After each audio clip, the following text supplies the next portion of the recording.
Hi, my name is MacArthur, and one stormy night I sold my soul to an eldritch god in exchange for a pierogi. You're listening to Deadly D8.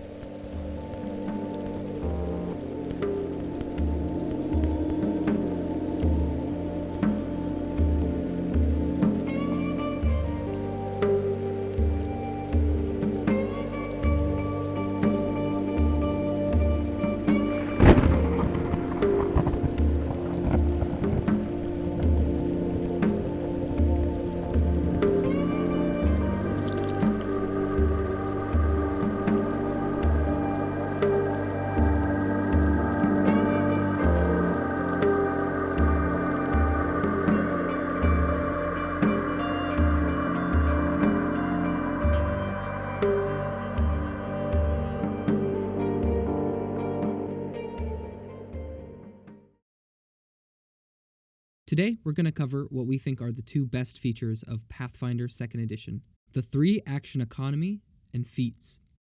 While there are a lot of other elements to the game that really shape Pathfinder 2nd Edition into the awesome game that it is, these two in particular tend to stand out to many new players, so we thought we'd quickly cover not so much how they're cool, but why they're cool.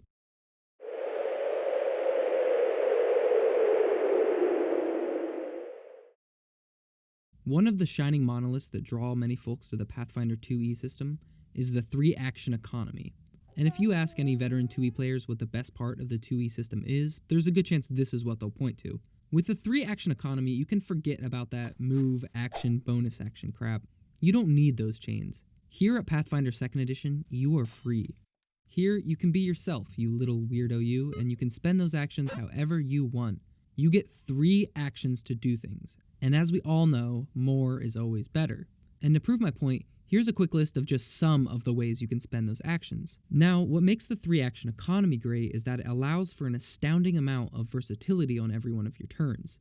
Want to use all of your actions to attack? Now you can. Do you want to fight a redcap? Try to trip him with your bola? Use arcane magic to turn yourself into a dinosaur? Use a hasted action to run away and goblin scuttle behind your teammate with a reaction? Now you can, baby. Do you want to jump off a roof, give an enemy the finger, and then miss your attack and take massive fall damage? Welcome to the future. Anything is possible. Keep in mind that this is also an RPG, so if you don't see something on this list that you might want to do, you can always talk with your GM about it, and they can work that out with you.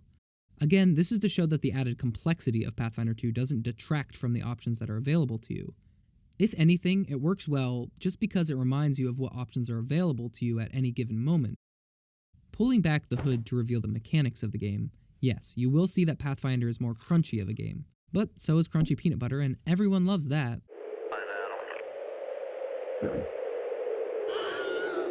But that small amount of crunchiness is necessary to make this system work. It's what allows us to have this huge amount of versatility that the game provides. And once you get a taste for that, you can't go back. So let's dive into the real reason Pathfinder 2 is the best RPG system out right now. The Feats. Feats are what you're going to use to make your character weird, and Pathfinder 2 has a gigantic list of feats. I mean a huge list of feats. There are so many of these things, and these feats are what you're going to use to make a character that is wholly unique, that is all yours. And fill the hole in your heart where a basic working knowledge of sports should be. You get at least one new feat every single level, sometimes more.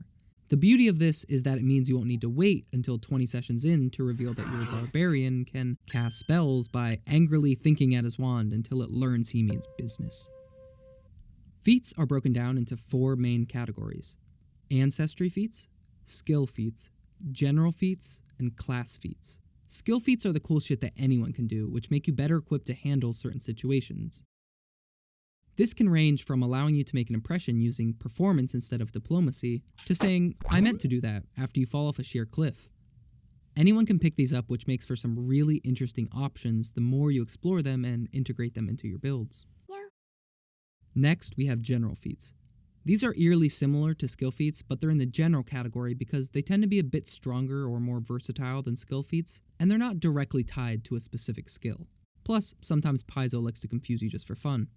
You get these every 4 levels, starting at level 3, and they tend to serve as great little boosts between the class feats you get every other level. General feats include increasing your armor proficiency, learning to be extra tough so mean words don't hurt you, or becoming a master at not dying after you critically fail your recovery check for the 3rd time this session.